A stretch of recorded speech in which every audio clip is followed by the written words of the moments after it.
இப்ப டைம் வந்து 8:06 ஆகுது. ஆக்சுவலா இன்னைக்கு 8:08க்கு அது என்ன சொல்லுவாங்க, லயன்ஸ் கேட் போர்ட்டல் வந்து இன்னைக்கு ஓபன் ஆகுது அப்படின்ற மாதிரி நிறைய ரீல்ஸ் நீங்க இன்ஸ்டாகிராம்ல பாத்திருப்பீங்க. ஆக்சுவலா அதை நான் 2 இயர்ஸ் முன்னாடியே ட்ரை பண்ணிருக்கேன். அண்ட் இன்னைக்கு அகைன் நாங்க வந்து மேனிஃபெஸ்ட் பண்ண போறோம்.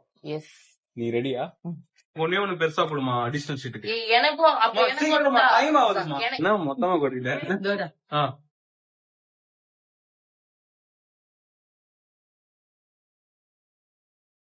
2 பேரும் ஒரு வழியா எழுதி முடிச்சிட்டோம். 8 விஷஸ் இதுல எழுதியிருக்கேன். நானும் 8 விஷஸ் எழுதிட்டேன். இப்ப டைம் கரெக்டா 8:16 ஆகுது. கரெக்டா 8:08க்கு எழுத ஆரம்பிச்சோம். 8 நிமிஷத்துல 8 விஷயம் எழுதிருக்கோம். ஆமா.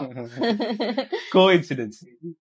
கனவே என் ஈராவை கேட்டாய், அழகாய் நீ உறங்கவே. கனவே என் உறவை கேட்டாய், தனிமை உனக்கேது. கனவே என் காதல் நாங்க மேனிஃபெஸ்ட் பண்ணி முடிச்சிட்டோம். ஆமா முடிச்சிட்டோம். இது ஒருவேளை நீங்க இன்னைக்கு மிஸ் பண்ணிருந்தீங்கன்னா ஆகஸ்ட் 12 வரைக்குமே சில பேர் இந்த பிராக்டிஸ எக்ஸ்டெண்ட் பண்ணுவாங்க. சோ நீங்க அப்ப கூட மேனிஃபெஸ்ட் பண்ணிக்கலாம். அண்ட் முக்கியமான விஷயம், மேனிஃபெஸ்டேஷன் கண்டிப்பா ஒர்க் ஆகும். ஆனா வெறும் பேப்பர்ல மட்டும் எழுதுனா, உள்ளுக்குள்ள ப்ரே பண்ணிக்கிட்டே இருந்தா கண்டிப்பா அது ஒரு நாள் நடக்கும்.